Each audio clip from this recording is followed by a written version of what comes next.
Hi and Assalamualaikum. My name is Muhammad Dini bin Kamarul Arifin and my metric number is A22B1059. So today I'm gonna discuss about 4% that relates to the general administrative approach to management. So we can go through the video. The first person that relates to the general administrative approach to management is Frederick Winslow Taylor. Frederick Winslow Taylor, 1856 until 1915, was an American mechanical engineer and management consultant who is widely regarded as the father of scientific management.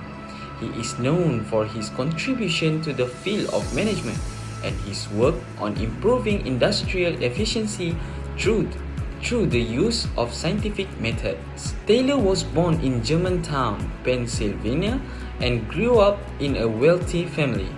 He studied at Phillips Exeter Academy and then went on to study mechanical engineering at Stevens Institute of Technology.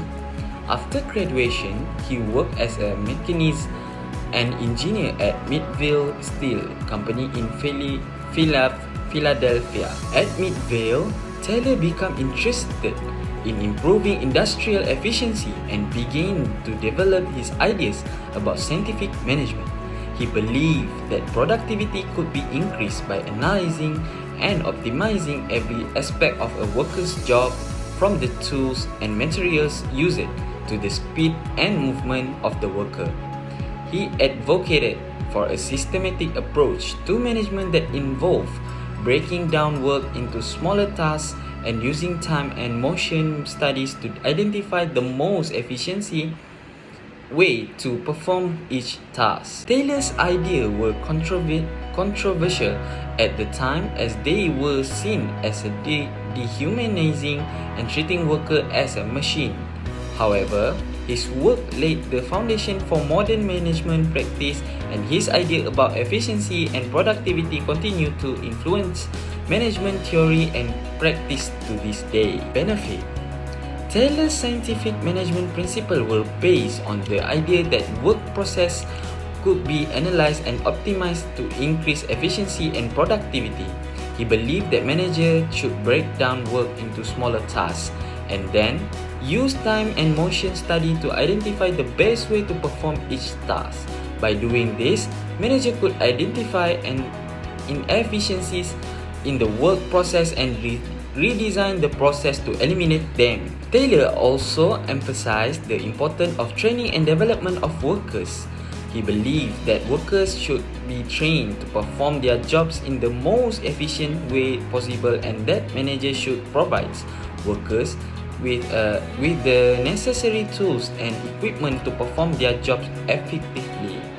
He also believed that workers should be compensated based on their performance rather than their seniority. Benefit of Taylor's contribution to management include increased efficiency and productivity in the workplace, improved working condition for workers, and a greater emphasis on training and development of workers. Some of the disadvantages of Taylor's approach to management is humanizing of workers. Taylor's emphasis on efficiency and productivity often led to the dehumanizing of workers, who were treated as cogs in a machine rather than as an individual with their own needs and ability. Narrow focus on productivity. Taylor's focus on productivity often came to the expense of other important aspects of works, such as work satisfaction, creativity, and innovation. Resistance to change. Taylor's ideas were often met with resistance from workers who felt that they were being treated unfairly or that their skills were being undervalued. Overall, Taylor's ideas should be viewed as a part of a large body of knowledge on management and should be considered in the context of their potential benefit and drawbacks. By understanding the strength and limitation of Taylor's approach to management, managers can develop more effective and approach to leading their organization in the modern business environment.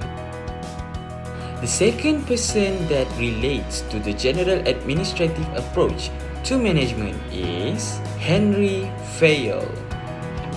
Henry Fayol at 1841 until 1925 was a French mining engineer and management theorist who is widely regarded as one of the pioneers of modern management theory. He is best known for his contributions to the development of the 14 Principles of Management and the 5 Functions of Management. Fayol was born in Constantinople, now Istanbul, to French parents and was educated in France. After completing his studies, he joined a mining company in central France, where he rose through the ranks to become the director of the company. In this role, Fayol developed his idea about management, which he later published in his books General and Industrial Management in 1916. Fayol's ideas about management were based on his observation of the function of management in industrial setting. He believed that there were 5 functions of management: planning, organizing, commanding, coordinating, and controlling. Fayol's ideas were influential in the development of modern management theory, and they continue to be studied and applied in management education and practice today. Some of the benefits of his ideas and principles include clear understanding of the function of management. Fayol's 5 functions of management is planning, organizing, commanding, coordinating, and controlling provide a clear understanding of the roles and responsibilities of managers. Standardization of management practice. Fayol's 14 Principles of Management provide a set of guidelines for managers to follow. Third is improve organizational efficiency. By promoting principles such as division of labor, unity of command, and centralizations, Fayol's idea help organization to become more efficient. There are also some potential disadvantage or limitation associated with his ideas.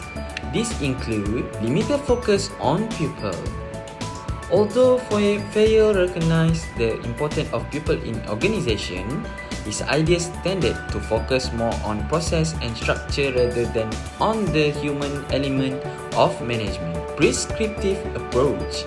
Fayol's ideas provide a set of prescriptive guidelines for managers to follow, which may not always be appropriate or effective in all situations. Lack of empirical evidence.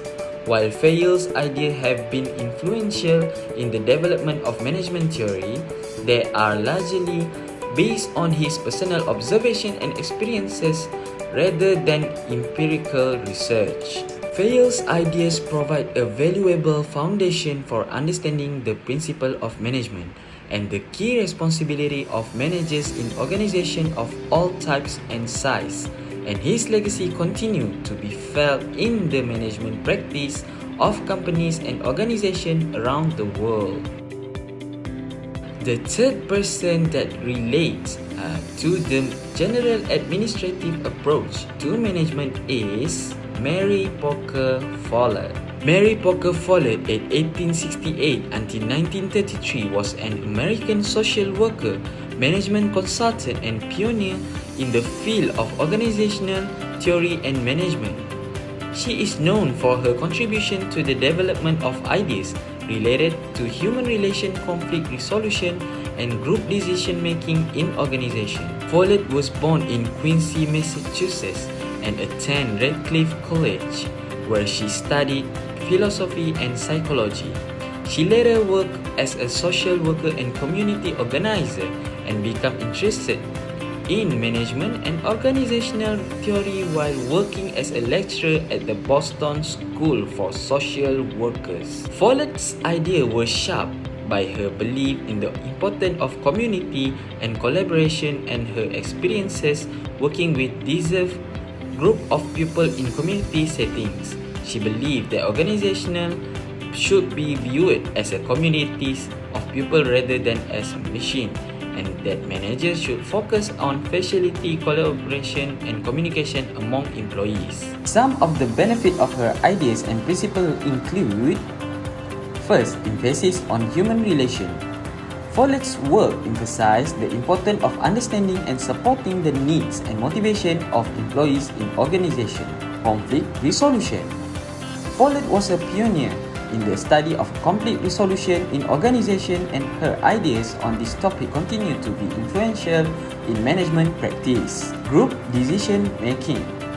Follett's ideas on group decision making emphasized the importance of collaboration and participation in organization decision-making process. Mary Poker Follett's ideas and principles provide a valuable foundation for understanding the importance of human relation, collaboration, and conflict resolution in organizations, and have helped to establish a more people-centered approach to management that value the contribution and perspective of all employees. The last person is Max Weber. Max Weber was a German sociology philosopher and political economist who lived from 1864 to 1920. He is best known for his works on the theory of bureaucracy and its role in modern society. Weber's idea on management and organization continue to be influential in the field of management today. Weber believed that bureaucracy were the most efficient and rational form of organization, and that they could be used to create order in society. He argued that bureaucracies were characterized by a hierarchical structure, a clear division of labor, and a set of rules and procedures that guide decision making. Weber's ideas on management and organization were influenced by his background in law and economics. He studies law at the University of Heidelberg and later earned a doctorate in economics from the University of Berlin. His academic training gave him a deep understanding of the legal and economics system that underpin modern society, and he applied this knowledge to his work on bureaucracy. Some of the key benefits of Weber's ideas include improved efficiency and effectiveness. Weber's ideas on bureaucracy have been used to design more efficient and effective organization.